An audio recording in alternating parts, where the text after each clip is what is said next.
Good afternoon, everybody, and welcome to Asia Berlin, the blockchain version.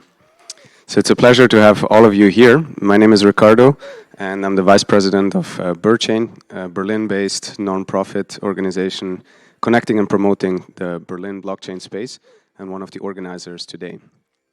But before I start, special thanks to Stefania Artusi from BerChain and to Diksha, Caroline, Gulin, and Andy from the Asia Berlin team for actually making the event today happen. While I'm the one giving the opening speech here, I was actually not the one doing the hard work, so I don't deserve the big thank you, they do. So thanks a lot to them. So it's amazing to be again on an on-site event. I started going to the first conferences like 2 or 3 weeks ago, and after being the first time on stage and networking with people, I was completely overwhelmed. I totally forgot what it actually means to be on an on-site event and talk to people in real life. So it's even more special that today we have representatives from Asia joining us all the way from Asia to Berlin to be with us today.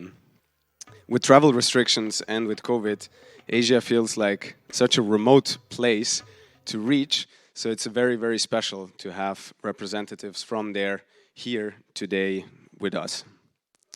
And a special welcome also to our friends who are joining online and are following us digitally today.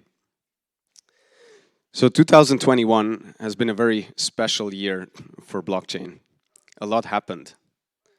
With the crypto craze and the bull run going on at the beginning of the year, crypto and blockchain was already all of a sudden back into the spotlight and on the top agenda of many companies.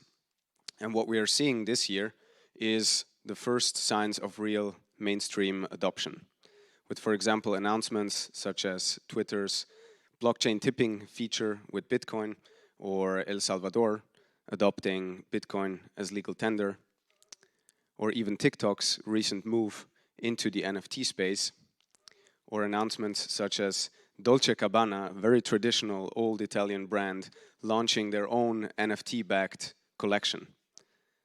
Some of the world's most known companies and even governments are starting to use public blockchains at scale today, something which was very hard to imagine just a couple of years ago.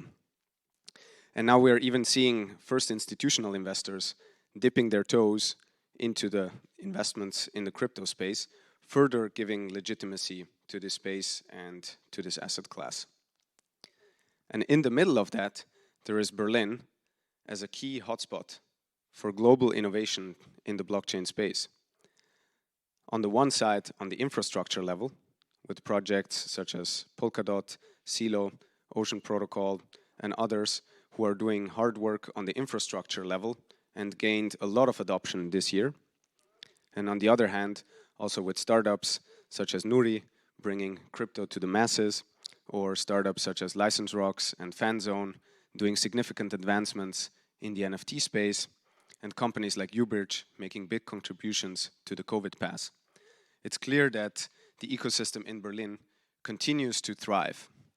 And there's a lot of commitment on the level of the Senate and other stakeholders in Berlin to promote this ecosystem. And there is also a much higher understanding than there was, for example, 4 or 5 years ago about the potential and the implications of this technology, which is really great to see and observe how this ecosystem evolved the last 4 to 5 years.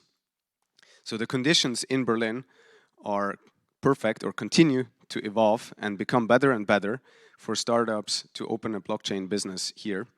And we as BerChain are looking forward to continue making a contribution to this with our partner, Berlin Partner, in that matter.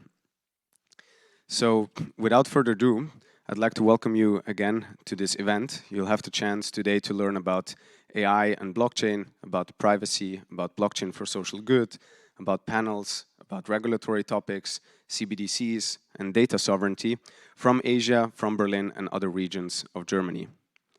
With that, I'd like to welcome you again, and I'd like to call Christoph Ivanit from Nuri, CFO of Nuri, on stage for our opening keynote. And I'd also like to briefly welcome Saurabh Singh, who will be the host of this event for the rest of the time. Thanks again, enjoy the event, and happy networking.